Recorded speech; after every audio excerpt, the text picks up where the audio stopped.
عرب شریف میں عام معمول تھا کہ ہر بندہ ایک وقت میں 4 بیویاں رکھتا، اور نکاح کر لینا، شادی کر لینا اتنا آسان تھا کہ 2 گواہوں کے سامنے مرد و عورت ڈائریکٹ ایجاب و قبول کرتے، کیونکہ سارے اہل علم تھے، بالخصوص صحابہ کرام علیہم رضوان۔ کوئی برات نہیں، کوئی ڈھول باجے نہیں، کوئی بہت زیادہ خرچہ نہیں، عورت کی حسب فرمائش اس کو مہر دے دیا جاتا، گھر لے آتے، پہلی رات جب اکٹھے گزار لیتے تو اگلے دن ولیمہ کرتے، تو ولیمے کے لیے حسب توفیق 2 کو، 10 کو، 12 کو، جتنے کو ہو سکتا بلا لیتے، اپنے گھر میں ہی کھانا کھلاتے، خود بھی کھاتے، تو یہ ہو جاتا ولیمہ۔ تو چونکہ ہر عورت جس کا نکاح ہوتا تھا اس کے باپ کی بھی 3 4 بیویاں، بھائیوں کی بھی 3 4 بیویاں، تو اس کا شوہر بھی اگر دوسری تیسری شادی کرتا اس کو اعتراض نہیں ہوتا۔ یعنی کہ جو مسلمان خواتین تھیں وہ ذہنی طور پر چوتھی بیوی بن کے رہنے کے لیے بالکل تیار ہوتی تھیں، اور ان کو اس پہ اعتراض بھی نہیں ہوتا تھا۔ تو اس معاشرے میں تو عورت کو بتانا یا عورت سے پوچھنا یا عورت سے اجازت لینے کا تو سوال ہی پیدا نہیں ہوتا تھا۔ ٹوٹلی مین ڈومیننٹ سوسائٹی تھی کہ مرد حقیقی معنوں میں افسر تھا گھر میں۔ مگر اب ہمارا جو کلچر ہے اصل میں یہ اوریجنلی انڈین کلچر ہے، گو کہ ہم انڈیا سے سیپریٹ ہو کے پاکستانی بن گئے ہیں، مگر جغرافیائی لحاظ سے ہم ابھی بھی انڈین ہی ہیں، ہندی۔ تو ہمارے جو سسٹم میں ہے وہ ہے ہندوانہ رسم۔ وہ کیا ہے؟ 1 وائف فار لائف، یعنی کہ ایک ہی شادی ہوگی اور ساری زندگی اکٹھے رہنا ہے، سیپریٹ نہیں ہو سکتے، طلاق نہیں دے سکتے، نہیں لے سکتے۔ اگر کوئی ایسا کرے تو ہمارے ہاں اس کو بہت بڑا جرم سمجھا جاتا ہے، چاہے اس کے پاس کوئی وجہ ہو۔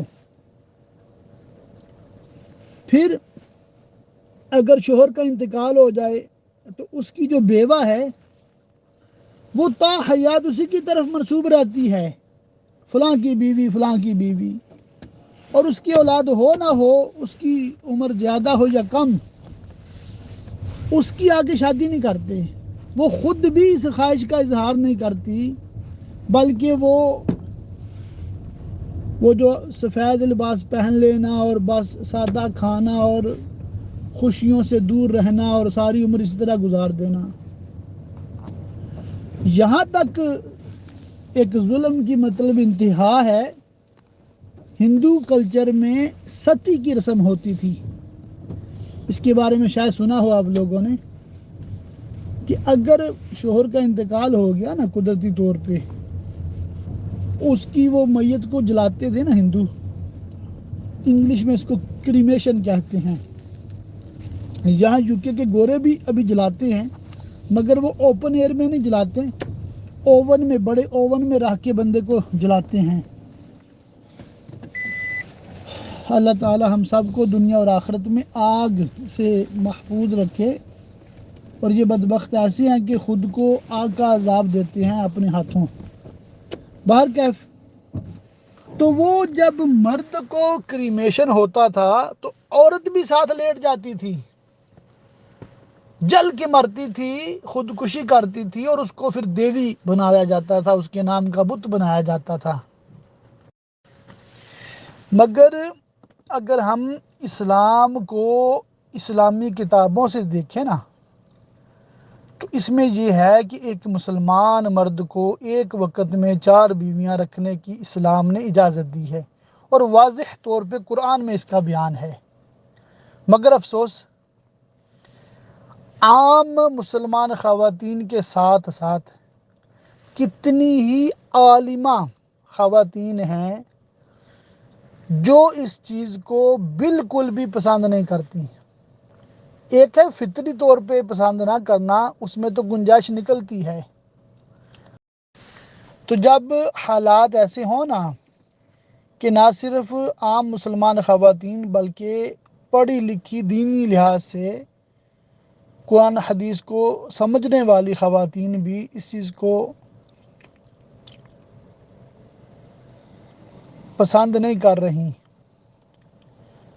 دوسری بیوی بننا بھی پسند نہیں کرتی، تو چوتھی بننا تو مطلب جوئے شیر لانے کے مترادف ہے۔ خیر، اتنا حوصلہ، اتنا جذبہ وہ نہیں ہے ان خواتین میں، اور اس کی یہ متحمل نہیں ہے۔ اب اگر کوئی 2 بیویاں رکھنا چاہتا ہے، خواہش کیا ہے؟ 2 بیویاں ایک وقت میں رکھنی، تو اس کے لیے اس کو پہلی کی اجازت کی لازمی ضرورت ہے کہ بغیر اجازت کے کرے گا تو پہلی ہو سکتا ہے طلاق کا مطالبہ کر لے۔ پہلی گئی تو کتنی بچی؟ ایک۔ تو فائدہ کیا ہوا؟ ایک بھی نہیں، فائدہ ایک بھی نہیں ہوا نا، پہلے بھی ایک ہی تھی تو اب بھی ایک ہے، کیا کمائی کی ہے اس نے؟ لہٰذا اگر واقعی یہ سمجھتا ہے کہ میں 2 بیویوں کے حقوق بالکل ادا کر سکتا ہوں، باری مقرر کرنا، رہائش، کھانا پینا دینا میں افورڈ کر لوں گا، اور اس کو ضرورت بھی ہے دوسری شادی کی، تو یہ پہلی بیوی سے بات کرے اچھے طریقے سے، اس کو مطمئن کرے، قائل کرے، اور دوسری بھی کر لے۔ اب یہ دونوں آپس میں کبھی بھی نہ ملیں، یہ ضروری چیز نہیں ہے، ملیں یا نہ ملیں، وہ اپنے گھر، یہ اپنے گھر، اور ملنا چاہیں بھی تو کوئی شرعاً تو منع نہیں ہے، مگر عمومی طور پہ ان کی بنتی نہیں آپس میں۔ اگر بن جائے تو بہت اچھی بات ہے، کیا ہی بات ہے۔ تو کہنے کا مقصود یہ ہے کہ جس نے 2 رکھنی ہے تو پھر دونوں کو اعتماد میں لے، اسی طرح دوسری کو بھی واضح طور پہ بتا دے، بیان کر دے اپنی سچویشن، اپنی صورتحال، کہ دوسری کر رہا ہوں 2 رکھنے کے لیے، پہلی کو چھوڑنے کے لیے نہیں، دوسری کر رہا، یعنی کہ اس کو بھی جھوٹے وعدے نہ کرے، اور کسی صورت بھی جھوٹ، دھوکہ یہ نہیں ہونا چاہیے زندگی میں۔ جو کرنا ہے علل اعلان کرے، جرات مندی کے ساتھ کرے، حوصلے کے ساتھ کرے، کہ لوگ باتیں بھی کریں گے، طرح طرح کے لوگ طرح طرح کی باتیں کرتے ہیں، تو یہ بس لوگوں کی باتوں پہ نہیں جانا، دیکھنا یہ ہے کہ میں جو کام کر رہا ہوں عین شریعت محمدیہ علی صاحبہ الصلاۃ والسلام کے مطابق ہے۔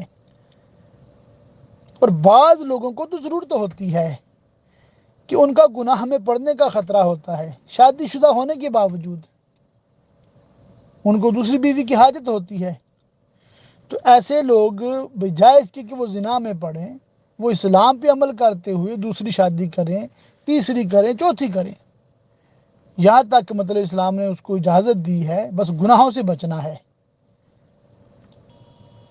اور بالکل جائز ہے یہ کام، اس میں کوئی شک و شبہ نہیں ہے۔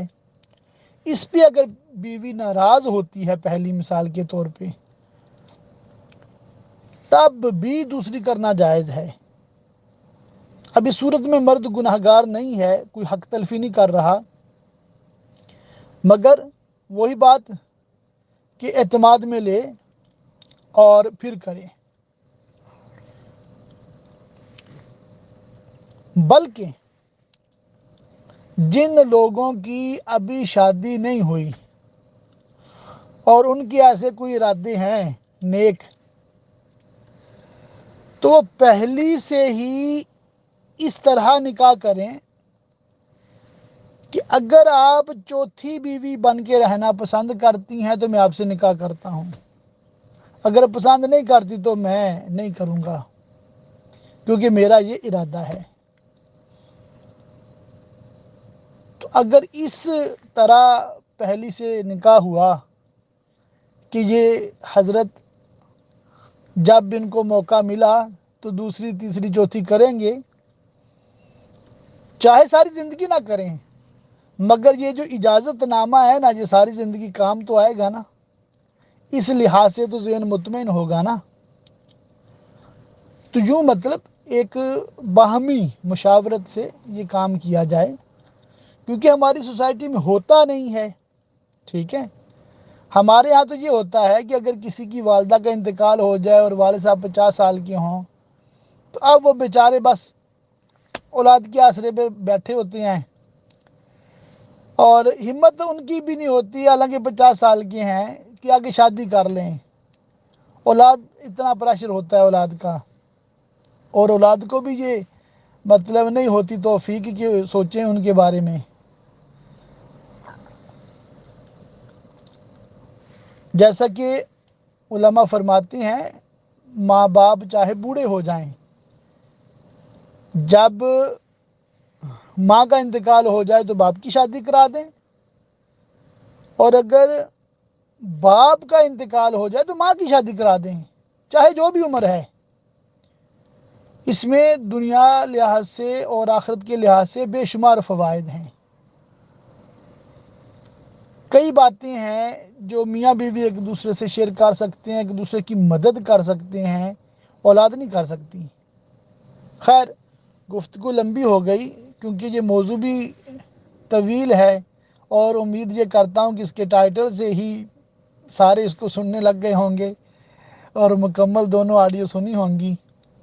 تو یہ میری ایک سوچ ہے، میری ایک فکر ہے، میرا ایک نظریہ اس کے حوالے سے جو میں نے آپ کے گوش گزار کیا۔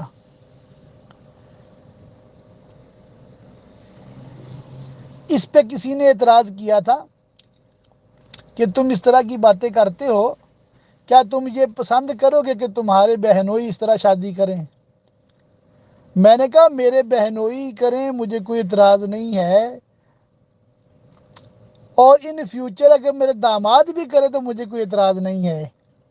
اسلام نے جو اجازت دی ہے، اللہ اور رسول عز و جل و صلی اللہ تعالی علیہ وآلہ وسلم نے جو اجازت دی ہے، میں کون ہوتا ہوں منع کرنے والا؟ اور اس میں ہزار حکمتیں ہیں، سمجھے بات کو؟ صحابہ کرام علیہم رضوان میں کوئی اکا دکا صحابی ایسا ہوگا جس کی صرف ایک بیوی ہو، اکثریت کی مطلب 4 شادیاں، بعض کی تو 9 شادیاں بھی ہوئی ہیں کہ یکے بعد دیگرے انہوں نے اس طرح نکاح کیے ہیں۔ اور امام حسن مجتبی رضی اللہ تعالیٰ عنہ کے حوالے سے تو 70 کی تعداد کا علم ہوتا ہے، کتابوں سے پڑھے نا، تو ایک وقت میں 4 ہی رکھتے تھے۔ یہ آزاد عورتوں کا ذکر ہے، رہا باندیاں، ان کی تو لمٹ ہی نہیں ہے اسلام میں، گو کہ فی زمانہ دنیا میں کہیں بھی باندھی نہیں ہے، مگر جب تھیں تو ان کی کوئی لمٹ نہیں تھی۔ ایک صحابی رضی اللہ تعالیٰ عنہ کوفہ میں ان کی 4 بیویاں بھی تھیں اور 17 باندیاں بھی تھیں، اور باندی بھی بیوی کی طرح بالکل حلال ہوتی ہے۔